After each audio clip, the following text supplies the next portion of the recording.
Netflix TV நேயர்களுக்கு வணக்கம். துருதுருசி பண்ணல் பேசுகிறேன். இந்த வாரம் நம்ம சேனல் ஒளிபரப்பான நிகழ்ச்சி பூக்கி திரைப்படத்தை பற்றிய விமர்சனம். இந்த படத்தோட ஹீரோ அஜய் தீஷன் ஈகோ பிரச்சனை, கருத்து வேறுபாடு காரணமாக லவ்வர் தனுஷாவை பிரிகிறார். காதலை மறக்க ஆன்மீக பாதைக்கு திரும்பியிருக்கிறார் தனுஷா. ஜிம் நண்பர்கள் என மாறுகிறார் அஜய். இருவருக்கும் இன்னொரு காதல் வருகிறது. ஆனாலும் இருவருமே முந்தைய காதலை மறக்க முடியாமல் தவிக்கிறார்கள். கடைசியில் என்ன முடிவெடுத்தார்கள்?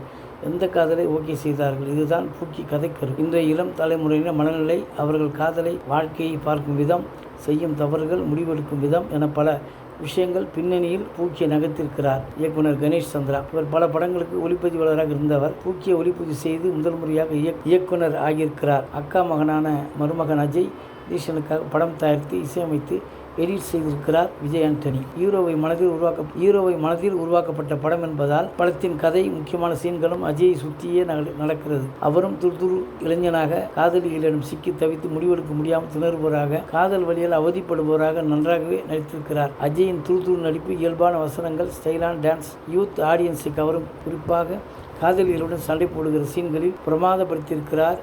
ஜிம்மில் அவர் அடிக்கிற லூட்டி, பெங்களூரில் இன்னொரு காதலியுடன் சுற்றும் சீன்கள், மேட்ரிமோனியலில் பெண் பார்க்கும் விதம் ரசிக்க வைக்கிறது.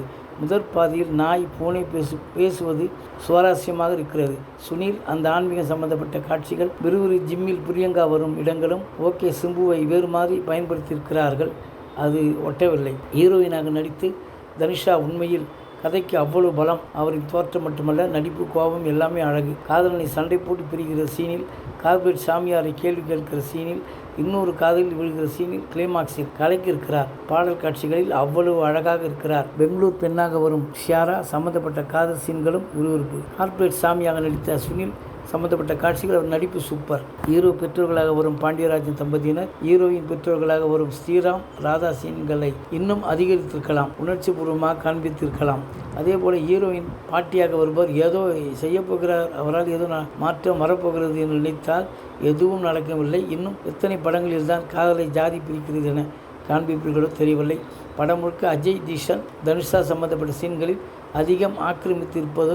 ஏதாவது ஒரு கேட்டு தத்துவம், வாழ்க்கை, எதிர்காலம், பெண்கள், காதல், திருமணம் குறித்து பேசிக்கொண்டே இருப்பதும் போரடிக்கிறது. கதாசிரியர், வசனகர்த்தா புதிய பருதி தான் கற்றுக்கொண்ட மொத்த வித்தையும் முறைப்படுத்தி சொல்ல நினைத்திருக்கிறார். அது அலுப்பை ஏற்படுத்துகிறது. காட்சிகளை விட பாடல்கள், ஃபீலிங்கை விட வசனத்துக்கு முக்கியத்துவம் கொடுத்திருக்கிறார்கள். அது படத்துக்கு மைனஸ். அதே போல் கிளைமாக்ஸ் இப்படித்தான் இருக்கப் போகிறது என்று முன்பே தெரிந்து விடுவதும் ஏமாற்றம். மருமகனை வைத்து படம் தயாரித்த விஜய் ஆண்டனி தானே படத்திற்கு இசையமைத்திருக்கிறார். ஏதாவது ஸ்பெஷல் இருக்கும் என எதிர்பார்த்தால் ஏகப்பட்ட ஏமாற்றம். அவரே ஒரு பாடலுக்கு ஆடி இருக்கிறார்.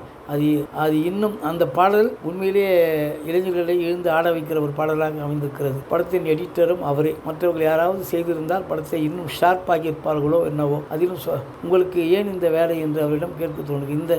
எந்த வேலையும் சரியாக செய்யும் படத்தின் பின்னாடி முக்கிய காரணமாக இந்த மருமகனை எப்படியாவது ஜெயிக்க வைக்க வேண்டும் என்று முயற்சி பண்ணியிருக்கிறார். அதில் அவர் வெற்றி பெற்று தான் இருக்கிறார்.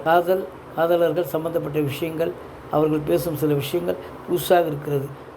நாம் பின்தங்கி இருக்கிறோம், பெண்களில் இத்தனை வகையா, இன்றைய இளைஞர்கள் மனசு இப்படி மாறிவிட்டதா என்று மற்றவர்களுக்கு ஆச்சரியம் வரலாம். காதலர் தினத்தை முன்னிட்டு படம் பார்க்கும் காதலர்கள் மட்டும் படத்தை ரசிக்கலாம். தங்களுக்கு மனசு மாறலாம். மற்றவர்களுக்கு பூக்கியில் புதுசு இல்லையே, நேரத்தை வீணடித்துவிட்டோம் என்று எண்ணலாம் ஏற்படாது. நிச்சயம் காதலித்து கொண்டிருப்பவர்களுக்கு, காதலில் விழுந்தவர்களுக்கு, இளைஞர்களுக்கு கண்டிப்பாக அந்த படம் பிடிக்கும். நன்றி, வணக்கம். அடுத்த வாரம் வேறு ஒரு திரைப்படத்தோட செய்தியோடு உங்களை சந்திக்கிறேன்.